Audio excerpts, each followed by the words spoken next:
ಇಸ್ಲಾಂ ಅಂದರೆ ಶಾಂತಿ, ಮೊಹಮ್ಮದ್ ಪ್ರವಾದಿ ಅಂದ್ರೆ ಶಾಂತಿ ದೂತ. ಸಮಾಜದಲ್ಲಿ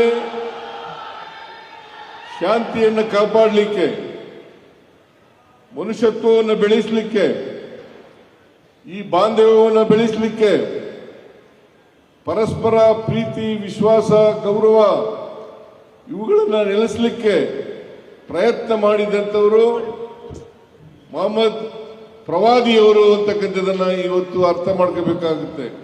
ಮೊಹಮ್ಮದ್ ಪ್ರವಾದಿಯವರು ಈ ಮನುಷ್ಯತ್ವ ಬೆಳಿಬೇಕು, ಪರಸ್ಪರ ದ್ವೇಷ ಅಸೂಯೆಗಳಿರಬಾರದು, ಪ್ರೀತಿ ವಾತ್ಸಲ್ಯಗಳು ನೆರಬೇಕು, ಕರುಣೆ ನೆಲೆಸಬೇಕು ಅಂತಕ್ಕಂಥದ್ದನ್ನ ಪ್ರಯತ್ನವನ್ನು ಮಾಡಿದ್ರು ಅಂತಕ್ಕಂಥದ್ದನ್ನ ಹೇಳಲಿಕ್ಕೆ ಇವತ್ತು ನಾನು ಪ್ರಯತ್ನವನ್ನು ಮಾಡ್ತಾ ಇದ್ದೇನೆ.